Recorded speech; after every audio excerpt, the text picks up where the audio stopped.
Greetings and welcome to Creative Consulting Dreams Inspirational Talk Show, a live and out and about version. My name is Beverly Brown and I am your host. And what is Creative Consulting Dreams Inspirational Talk Show?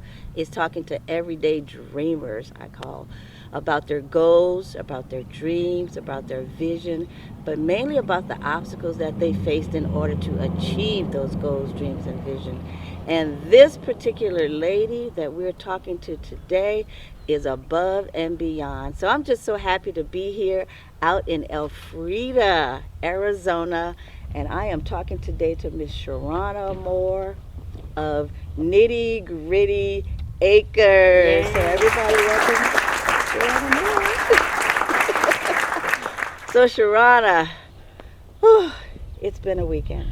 And I've been enjoying myself so much, but I was just intrigued about when I just saw you on YouTube, and of course we already knew each other before I even came out here. But you were just intrigued me so much when I just saw that you went out here by yourself, bought a huge piece of land, and now you're out here becoming. Should I call you a farmer? Absolutely. I'm All a right. farmer rancher. I am a multi-generational farmer. My family were farmers from Indiana. I've been here in Arizona almost 3 years, and yes, you would call me a farmer rancher. I converted from urban farming now to rural farming. Okay. And you've only been here how long? About 8 months I've been About here. 8 Yeah. 8 months, and she's done so many phenomenal things, and you'll be able to see from the visit. We're gonna even take a walk around the whole entire area, just so everybody that can see this whole 163 acres. 163 acres, about a quarter mile. About a quarter mile. So first of all, let's just start with where you're from. How did you even come about to even get this vision to come out here and become a farmer? Okay. Like I said, my family were farmers back in the day. Hogs and chickens were their niche, but also they grew food. And so that's how we got our food. We weren't big fast food eaters, and so I have been exposed to growing food my whole life. As an adult, I have grown a variety of different kind of crops, probably just in pots. I did the typical tomatoes and peppers, the type that other people would normally choose. They go to the grocery store, buy them a couple of plants, and come home, pot them up, boom, there you go. So that has been a lot of my experience as well. But in Indiana, I took a course, certificate course with Purdue in urban agriculture. Okay. And so I have an urban ag certificate from Purdue, and I learned how to grow on a larger scale. Through that course, we had to all pick a project. So some of us did our growing in our own personal spaces. I reached out to a beer and wine corporation, a distributor in Indianapolis.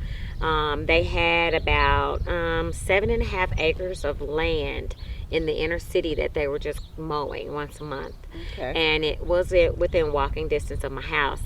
And so I pitched the idea to them. I did a bunch of research, and I just broke it down to them. And I said, your corporation specifically services 25 liquor stores within a 5-mile radius of this huge food desert. And people can get to beer and wine quicker than they can. And this is in Indianapolis. Yes. You were talking about when you Yes, first initiated. this is what really started off my passion. So I'm going back to that.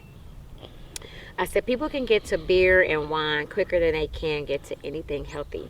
And we have a serious deficit in our neighborhoods, and there's, we're plagued with these conditions in the neighborhood. And how can you find out what's plaguing your neighborhood and what's afflicting your neighborhood and the community is by analyzing the trash. And so when we analyze the trash in our neighborhood, a significant amount of Swisher wrappers, alcohol bottles, energy drinks, and just junk food and fast food is what you find littered in the streets and around the neighborhood. And so that is what is afflicting the neighborhood. riding behind the bus in the morning, sometimes taking my kids to school. The bus would stop, and you would just see kids running out of the gas station. They got Arizona Right. drinks, So and and hot Cheetos and just all stuff these. that just wasn't good for them. This so is that what- just kind of concerned you. Yes, Right. and it sparked my inspiration for, what do I want to do? I want to grow food for the pantry. Okay. So I reached out to this corporation and I told them all these things about how they are actually contributing to the corruption that's going on in the neighborhood. And so they agreed to give me this land for $1 a year. They gave me $5,000 to start with and helped me form a nonprofit. Okay. And so that sparked Lawrence Community Gardens. Wow. Okay, in Indianapolis. And how long ago was that? That was 2016. 2016. Yes, so I started that project 2016, and then I broke ground in about March 2017. Finally broke ground, and then in April 2017, I had a major heart attack. Oh. And so at the time, my children were very small, and my project turned into a passion. Okay. Because I started to practice vegetation over medication. And when I left that hospital with a stent, the doctor said that I would be on blood thinners and blood pressure medicine for the rest of my life. Wow. And I felt conflicted. I knew I was not going to be bound to medication for the rest of my life. And so like I said, I started practicing vegetation over medication. People would call me a cow. And then to this day, I have grown green beans but never sold one because I just ate them and grazed as I go. And over a 3-year period, my body changed. Okay. It healed from the inside. So I started to reverse my age from the inside. And in 3 years, I wasn't on any more medication. So I left the hospital, taking 9 pills a day. And in the course of 3 years, I was down to no medicine. And you call it vegetation. Vegetation over medication. Vegetation over medication. I think the two things that are the best things I ever did for myself was buy an air fryer and a juicer. Wow. Everybody heard that? Air fryer and a juicer. So they're because ways. Well, I was hesitant to give up fried foods, and I like the crispness of foods Fried and chicken, of course. basically, yes. But then I started to learn how to eat in ways, still eat soul food, but not have all the meat and the fat in it. And I started to teach the community how to do that too. I started going to senior homes and bringing my produce from my farm to the senior community and helping them to understand how to eat the food that I was growing and how to make it in more nutritious ways. This is the path. Like I said, usually things happen in your life. Yes. Personally, that'll draw you into something that you don't even know is your passion, and it'll become your passion. So that's evidently what happened at the time. So this is awesome. I mean, like I said, sometimes your passion just does that. So we're going to fast forward from 2017, you were still in Indianapolis. When did you move to Phoenix, and when did all of this start? Okay. So I started to think that I wanted to not grow food anymore,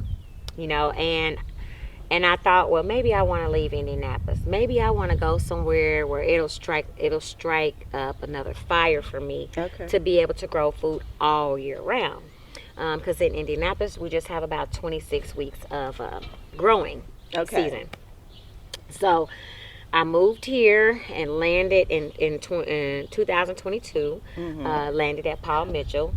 Took a job teaching cosmetology. Okay, so you're a cosmetologist Yes, too? I'm licensed and instructor. Okay. But it just was not working for me. I started to get sick again. I started to go back. I went back on blood pressure medications and went back on cholesterol. My cholesterol got high.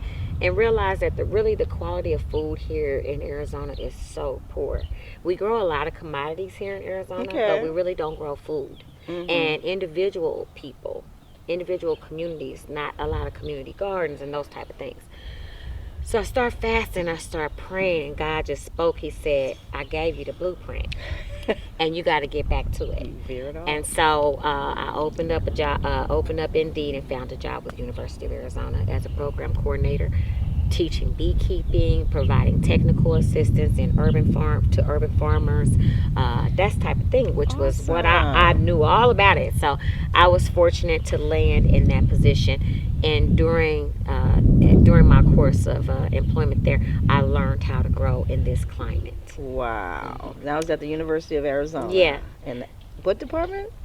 The urban agriculture. The urban agriculture. Well, that was awesome. So now you're getting back into where getting you're going back into again. it. Yes. Right. And Awesome. eventually, you know,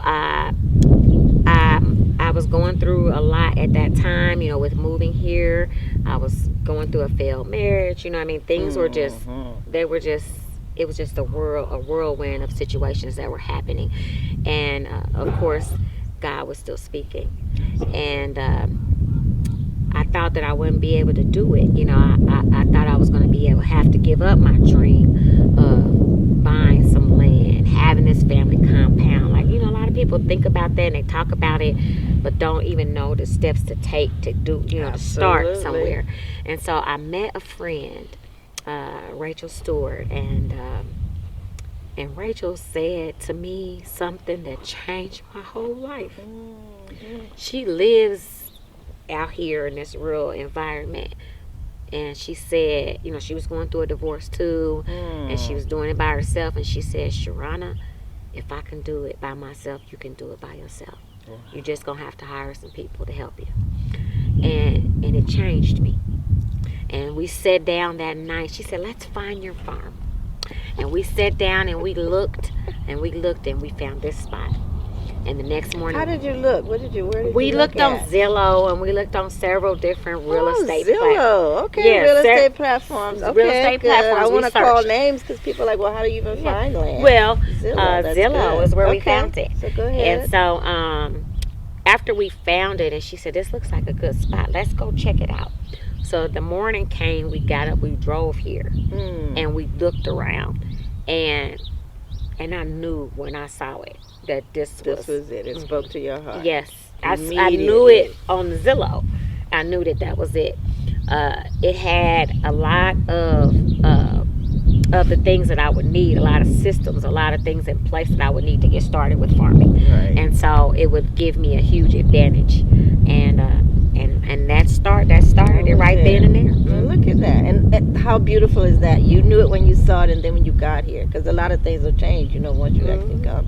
But like you said, you'll feel it in your spirit when it's speaking to it. So this land just spoke to you right away. And it's 100 and what? 160 acres. 60 so acres, guys. It is several parcels here. There are several parcels, but the previous owner had passed away. He's been gone for some years. So this place was vacant for a lot of years. Right. But there were tractors here. There were more than one house. You know what I mean? There was a storage container full of equipment to fix tractors and do work around here. And so I said, hey, you know, I'm willing to take this place, but I'm wondering, will you leave all the equipment there for me? Because I want to get started. And they said yes. Look at that. And so, you know, the thing, when you follow the plan or your purpose, like a lot of people don't know what their purpose is, and I know what my purpose is. I've been very intentional about following my path and sticking to my purpose. And when you do that, the doors just open, and the doors just continue to open for me here at this space. And you're right, because I mean, a lot of people, like you said, you'll buy land, but then it's just land. I mean, you got, like I said, you guys are gonna see. We're gonna show you the entire place and just how many acres and just how much beautiful land she has. And you have a horse and two. I got a couple of goats over there. Dollar and Bill are my goats. When I purchased them, it said $2, and I said, "Oh, that's a couple of dollars." And so I named them Dollar Bill. So now when I call out Dollar Bill, they both come running. Goats come. And I even saw your little black ducks. Oh my God, I got little black ducklings and everything else. And she's only been here, what, 8 months, and you've already done so much. 8 months. And it's just incredible because this has so much to offer. Mm-hmm. And like I said, I've just been enjoying just being in the place. You have the beautiful trailer that we're staying in, and it's just amazing. Your story is just amazing.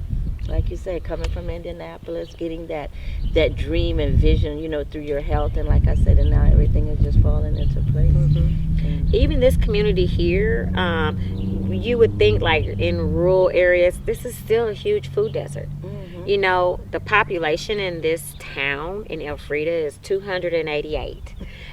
And so 288. not That's it. not 288. 288,000, 288 individuals. And so and also in this town there is just one Family Dollar that does not have anything fresh. So now I'm right back in the type of situation that I left from. Wow. And so again, I'm feeling convicted that I need to do more for this community. And so I'm growing food. I am certified organic. Well, almost. I'm Okay. just waiting for my certificate to come. I passed my organic inspection. So within the next week or so, I should get that certificate and being certified organic. So all of the produce that will come out of this farm will be certified organic. I'm also growing alfalfa for livestock feed, organic alfalfa, to be a supplier for other producers who are wanting to transition to organic that are having a hard time sourcing feed for their animals. Wow. I'll be able to feed my own goats and have my own my goat meat certified as organic, and also eggs. I have honeybees that will forage on the land, and my honey and my bees will also be certified organic. Wow. I'm What excited a about vision. that. And all of this just in 8 months. Your vision is just huge. And like in 3 to 5 years, let's just say in 3 years, where do you see yourself being with doing all of this? In 3 years, within the next 3 years, I will have a fully operational wellness retreat running here. My initial thought was to focus on women and have a women's wellness retreat where people would be able to book 3 days or 5-day retreats here, and we provide a detailed itinerary, everything from gardening and survival workshops. We teach crossbow. Crossbow? Yes, Okay. we'll teach that here, and then we also have a few tiny houses to offer space for those people who will come for the wellness retreat. That's awesome. And then also we should have a storefront here where we only sell local producer products, fresh produce, eggs, honey.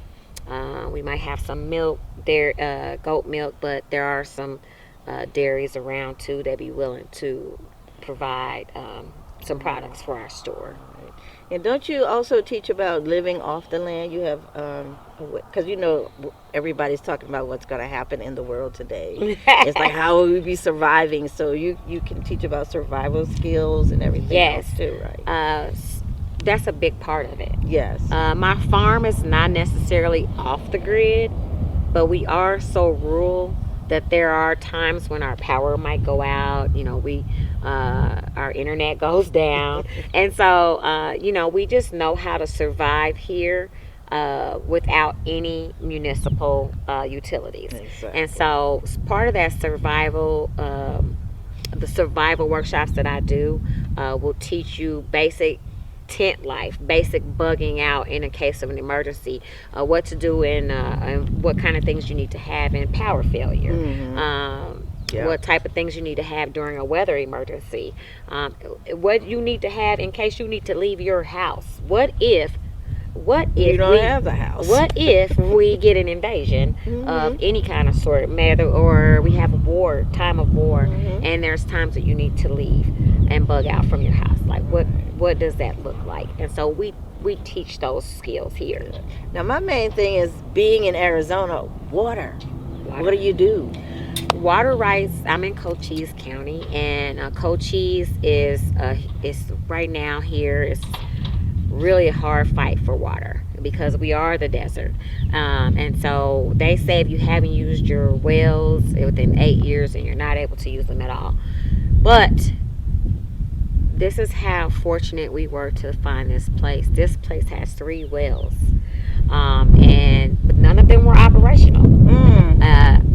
It cost about $60,000 to fix the well. Wow. But we got water, and we have 2 wells that are one well they said wasn't operational, but when we fixed one, the other one started working. My God, you know. So now we have 2 operational wells that are able to irrigate our crops and feed our livestock. And if for some reason we can't pay our water bills, we can access water right from there, from the ground. Yeah. And you guys are going to see the well. You're going to see everything, like I said, a little bit later, because we wanted to really, really just sit down and just talk to you about how this all began. And it's just a phenomenal thing that you're out here and you got your kids. How old are your kids?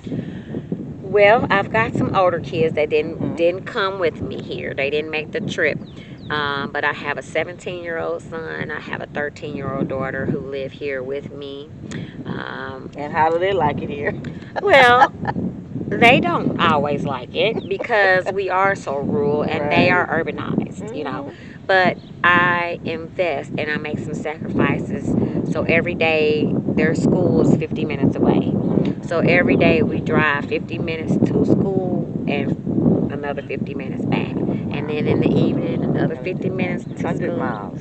and 50 minutes back. And it's only about 43 miles. Okay. But because of the twists and turns and going through the mountains, the speed limit, it just takes a little bit longer. Exactly. But that is a very minimum sacrifice for them coming here and just adapting. I Adapting. mean, this is a lot to adapt to for teenagers. And I've seen your daughter, Heaven. I mean, she's participating with you with growing things. I see your son, Zion. I mean, he's, helping to build the... I mean, it's just incredible, And people will think like, well, what about the kids? Well, sometimes you just have to take the kids and put them where you are and just do what they need to do, and they'll adapt. And the whole conversation that I had with the kids before I moved them down here was that you guys have never had a time in your life where I didn't show up for you. Right. Whether it was basketball games, birthday parties, holidays, just family trips. Like, there's never been a time in your life where I didn't show up. And this is something that I want to do. I want to do it for me, but I also want to do it for you. And I need you to show up for me. Yes. And they're showing up for me. They are. They really are. It's amazing. That's what I look at. So that's just incredible. This whole thing is incredible. You guys are going to see more of the land, but I just wanted to just sit down and just talk to Sharrona about just her vision, because it's huge. It's a huge vision. It's huge. And the name, Nitty Gritty Acres, how did you come about with that name? So, Nitty Gritty, if you look it up, the meaning of it is the essentials. When you say getting down to the nitty gritty, that means we're getting down to the essential. We're getting down to business. And so that's what we are doing here. We're getting down to business. But there is another meaning where it originated from. Nitty gritty originated in slave time. And so in the slave ship, in the slave quarters, where they kept all the slaves, all the grit and the grime and everything that was secreted from those slaves fell to the bottom of this grate. And they called it nigger grit. That's what it was called. And eventually the term nigger grit migrated to nitty gritty. Wow. And so it meant the sludge. The bottom of the barrel, baby. But that's where we starting. That's right. We're starting at the bottom, but we're getting down to business. And so Nitty Gritty Acres sounds kind of whimsical, but it means that we are getting down to business here, yes. And definitely you'll see that. So Sharrona, how do you get all of this done? I mean, you're talking buildings, construction, planting, everything else. And I know your son's here, your daughter's here, and you have other help, but what else are you needing as far as helping to grow this beautiful space and this beautiful vision that you have? Well, my biggest obstacle in getting all of this done is having enough help. So I am really good about finding the funds, but we always suffer with having reliable labor. And so right now I have an invitation out for interns, farm hands to come and learn from us, learn how to start up your own operation, learn how to grow organically, learn how to care for the livestock, and and then you will be offered in return room and board here.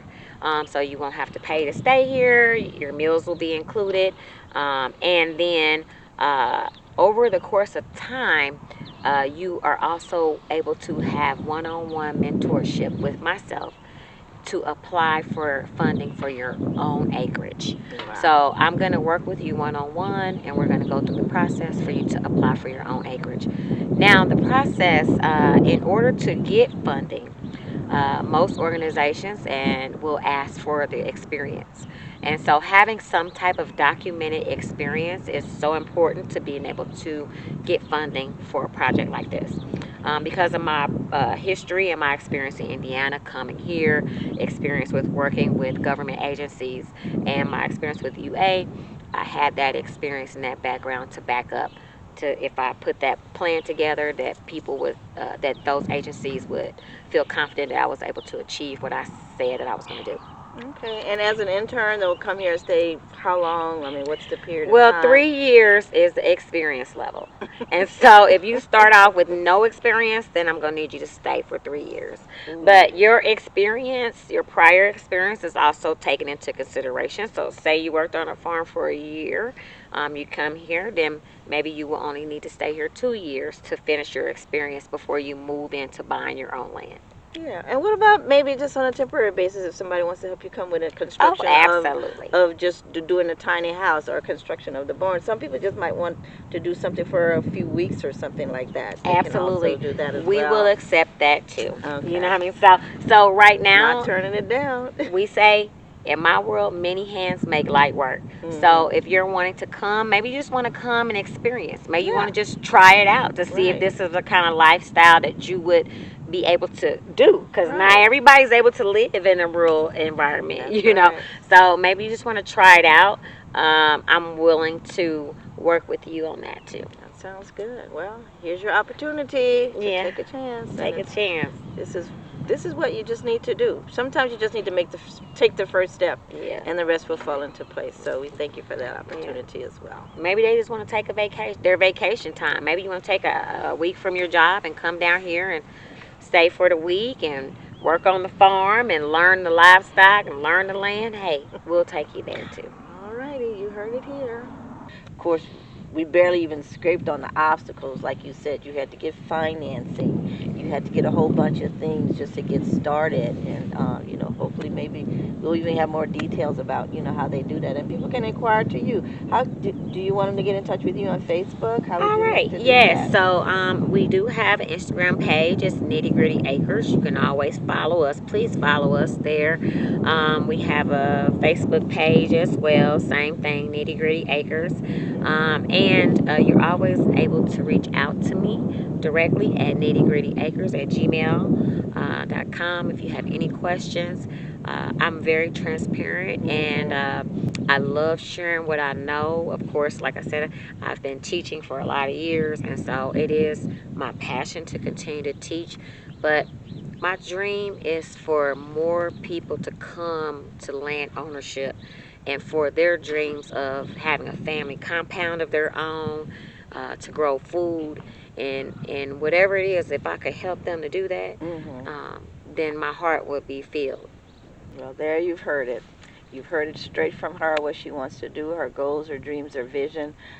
It's just a beautiful space. You guys are going to enjoy the tour that we did of Nitty Gritty Acres Farm, and this is Miss Sharrona Moore. Yeah. And it's just been a pleasure. And I've enjoyed my stay for the weekend. The only thing we didn't do was bonfire. That's because I was freezing. But the But bonfire that's warms you good. up, It though. does warm you up. So thank you so much for spending the time, for allowing Mhm. us to be here and to Mhm. share your story because it truly is amazing. Thank you Thank so you. much. Thank you. You're Thank you for coming. welcome. And that's it for Creative Consulting Dreams Inspirational Talk Show. Hopefully, you guys will like and subscribe, and you'll be hearing more. And like I said, this is my first one for 2025. You know, some things that I went through for last year, but I plan on regrouping that and bring you guys some pretty exciting shows. And I love it that I did this one Mm. outside and about at Nitty Gritty Acres. Yeah.